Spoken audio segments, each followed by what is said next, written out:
किसी गांव में एक संत महाराज प्रवचन दिया करते थे। उनके प्रवचन सुनकर बहुत सारे लोग सादगी और सरलता का जीवन व्यतीत कर रहे थे। एक बार वो प्रवचन दे रहे थे, तभी सामने आकर एक आदमी बोले कि मुझे बचा लो महाराज। महाराज बोले कि मैं कौन होता हूँ तुम्हें बचाने वाला, पर फिर भी तुम अपनी समस्या बताओ। वो आदमी बोला, महाराज मैं पेशे से एक डाकू हूँ और जो मैंने लोगों का पैसा चोरी किया है उसकी वजह से मुझे चैन नहीं मिलता। मैं चोरी करना छोड़ना चाहता हूँ पर मैं छोड़ नहीं पाता। महाराज बोले कि तुम्हें अपने किए हुए कामों का मन में प्रायश्चित है तो तुम निश्चित तौर पे एक भले इंसान बन सकते हो। जाओ आज के बाद चोरी करना छोड़ दो, जिससे तुम एक अच्छे इंसान बन जाओगे। यह कहकर संत महाराज चले गए। कुछ समय बाद वो डाकू संत महाराज से फिर मिला और उसने कहा, महाराज मैं कितना भी कोशिश करूं पर मैं चोरी करना नहीं छोड़ पा रहा हूं। मैं चोरी करना छोड़ना चाहता हूं पर मुझसे चोरी करना नहीं छूटता। आप ही कोई उपाय बताइए। संत महाराज बोले, ठीक है, अगर तुम चोरी करना नहीं छोड़ पाते तो एक काम करो, जब भी तुम चोरी करो तो चोरी करने के बाद मेरे सत्संग में आकर अपनी चोरी का कबूलनामा कर लो, इससे तुम्हें पाप भी नहीं लगेगा।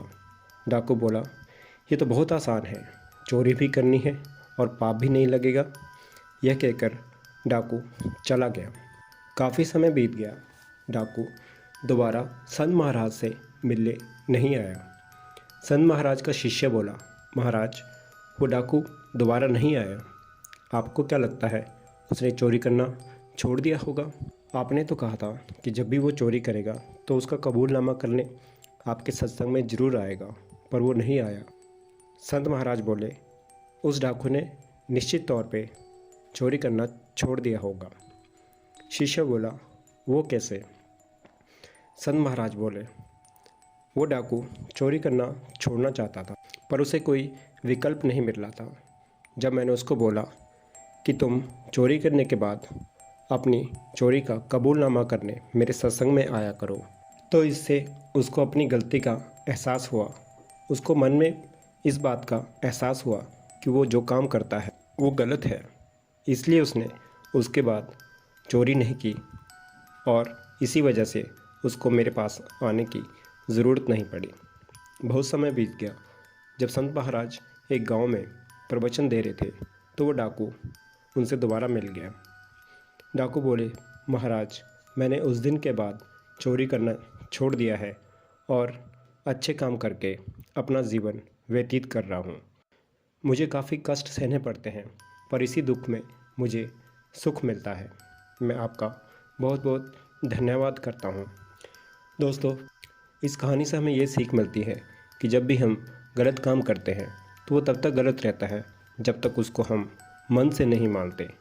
जब भी आप किसी गलत काम को मन से मान लेते हो कि ये गलत है और इसको नहीं करना चाहिए, तो निश्चित तौर पे वो काम आप करना छोड़ देते हो। जिस तरह डाकू भी तब तक चोरी करता था जब तक उसने मन से इस बात को नहीं माना था कि वो गलत है। दोस्तों, हमें बुरे कर्मों से हमेशा बचना चाहिए। बुरे कर्मों का नतीजा आज नहीं तो कल हमारे सामने आ ही जाता है। और सबसे बड़ी बात, भगवान के द्वारा बनाया हुआ हम सबसे उत्तम जीव है। सब प्राणियों में से भगवान ने हमें सर्वश्रेष्ठ बनाया है। अगर इंसान होके हम गलत काम करते हैं तो इंसान और जानवर में क्या फ़र्क रह जाता है?